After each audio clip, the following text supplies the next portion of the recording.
It's a little sticky out here, I'm not gonna lie. It's a little hot, Chief, but we're getting ready to celebrate the 4th of July, fireworks and what have you, so we always try to do it the safe way. So Chief Tom Kane is with us. Good to see you again, sir. Good to see you too, Bill.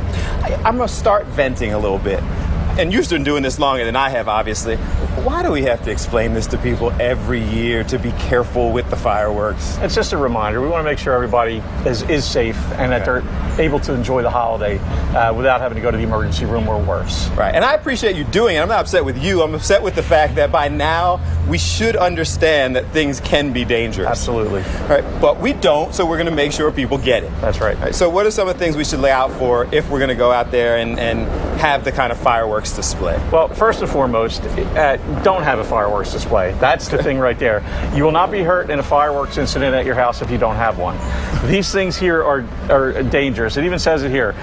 Warning, shoots flaming balls with report. So, I mean, it tells you right there what kind of danger you're exposing yourself to. Right. Warning, explosive. Sparklers. Sparklers can melt gold. People carry these things around and hand them to their kids. Yeah. Here you go. And they're little kids, and they can melt your wedding ring. You know, that's how dangerous some of this stuff is. I always thought the sparklers were like the safe thing. So now I'm learning more also.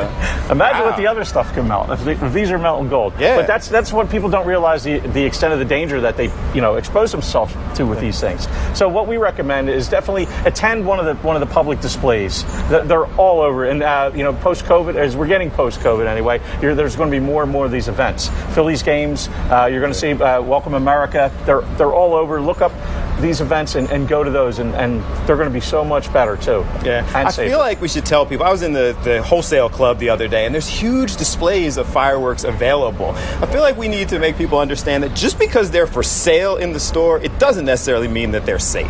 No, and there's things you want to definitely be aware of. If you should decide to use this stuff, there are instructions. Make sure you follow the instructions. Okay.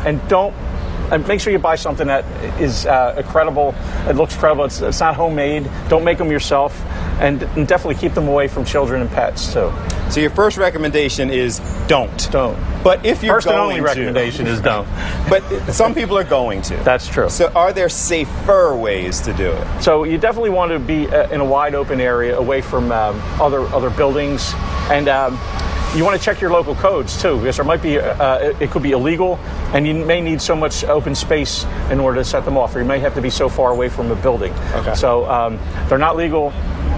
I'm not sure exactly where. I'm not going to. Yeah, if they're not legal in your area, yes, then if don't they're not, do it. don't use them. Right. You want to have a bucket of water handy, or just in case something should happen, and never hold anything in your hand that you're lighting as a firework. So the danger is just if it explodes. These things are not meant for skin and bone and flesh. They're meant for being safer in some kind of container.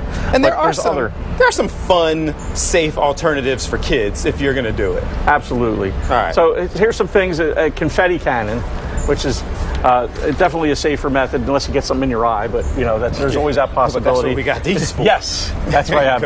And if you should be using them, make sure you use these as well.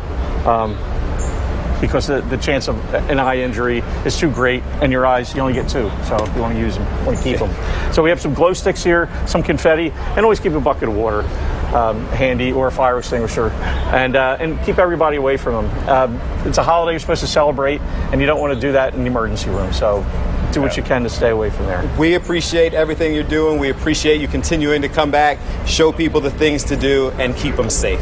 Thank you, sir. I appreciate you. I was about to hit up the confetti cannon, but then I realized when I was about to do it that I'm probably going to have to clean that up. Go ahead. So I just said, we'll just use it as a sample. All right.